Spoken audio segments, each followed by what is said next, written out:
The founder of Neat Microphones is a guy called Skipper Wise, who founded Blue Microphones in 1995. Blue have some really neat mics, including the Blue Yeti, which everyone knows about, and one that I actually used and I rather liked actually, the Blue Spark. The original B microphones were black and yellow, and I was never too keen on that colour scheme because I didn't think it would look great on video. The Mark II version though is all black, so it stands out less. Got a nice little logo on the front too. It has a very different look in comparison to other large diaphragm condenser microphones, so I think it looks quite good on video. The only thing is that this one doesn't come with a foamy. Rather nice looking, I think. It needs 48 volts phantom power in order to drive a 25mm diaphragm. That's about 1 inch in English money. It's a cardioid mic with a frequency response of 20 Hz to 20 kHz. Great sensitivity at 19 millivolts. And a really good signal to noise ratio of 83 dB. It's quite weighty and includes a swivel mount rather similar to the Rode podcast mics.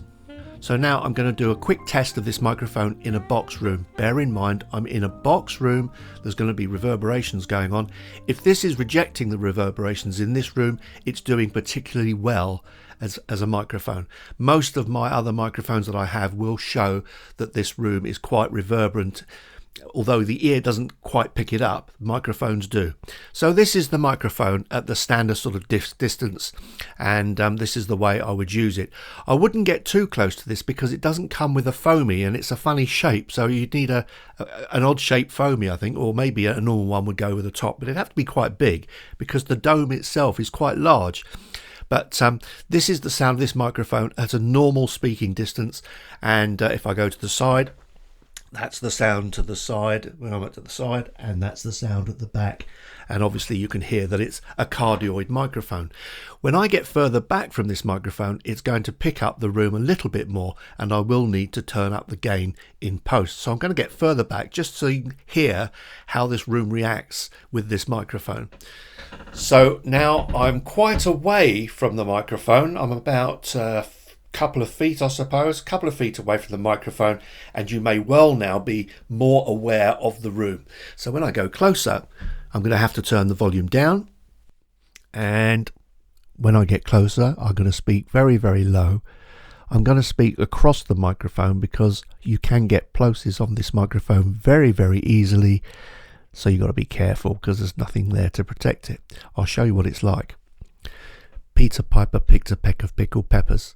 Now, I'm not doing that particularly loud, but if I'm at normal distance, let's try it normal distance. Peter Piper, sorry, I got the name wrong. Peter Piper picked a peck of pickled peppers. So hopefully it's not picking up too much. I would like some protection on this mic, if preferably, because I think it could be a little bit prone to plosives and things when you get a bit close to it. But generally at normal distance or speaking across it is probably a better thing to do anyway. This is the sound of the Neat Worker Bee at about this sort of distance away from my mouth, and how it would typically be used in a front room. This is how it would sound. The problem with the front room is it's not treated, and you get reverberation from the ceiling, the walls and all around you. But a lot of us are using these microphones in normal rooms. Now the thing about the Neat Worker Bee 2 is that it has good rejection. It seems to have good rejection. I've found that actually it does a little bit better than some of my other microphones in this room in particular. So this is the sound that you would get from the front. This is the sound that you would get from the side, going round to the rear, back to the side, and this is the front again. And you probably will have noticed that the back sounds slightly different, a little bit more bassy, so there's less treble going through there. Now, hopefully you're not picking up too much of the room, but the other thing is how does it react to the accidents that can happen, i.e. when you tap it. So I'm just tapping the body of the mic now. Hopefully, while I'm tapping it, it's not interfering too much with the sound of my voice.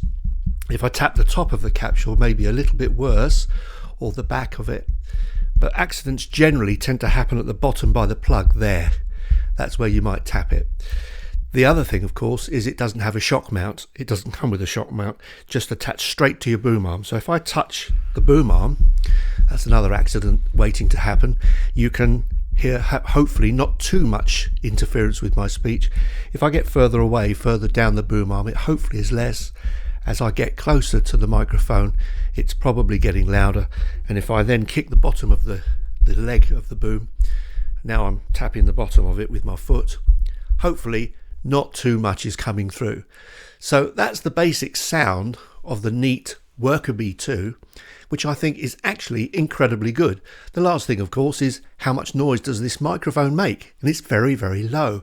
In fact, in here I've got a clock ticking, so you're probably going to pick that up. But this is the sound, or the sound of the microphone itself, the noise that the microphone makes, plus my electronics, of course.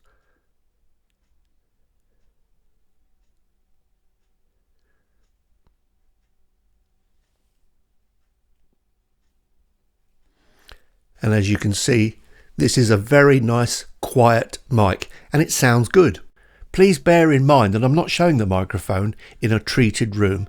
This is a box room, and downstairs is a normal kind of UK front room, so it gives you some idea of how these microphones are going to sound in what I would call more normal situations, rather than in a sound booth or something like that. I have used this microphone for a little while now, and I have noticed that it's got good rejection in that it doesn't seem to pick up the room. It's not quite as sensitive to rooms as some of my other microphones, which is rather nice, especially when you're in a box room like this. So to finish, this mic is a bargain. It's a mic with great sound, a very low noise floor, and it's built really well too. All for £90.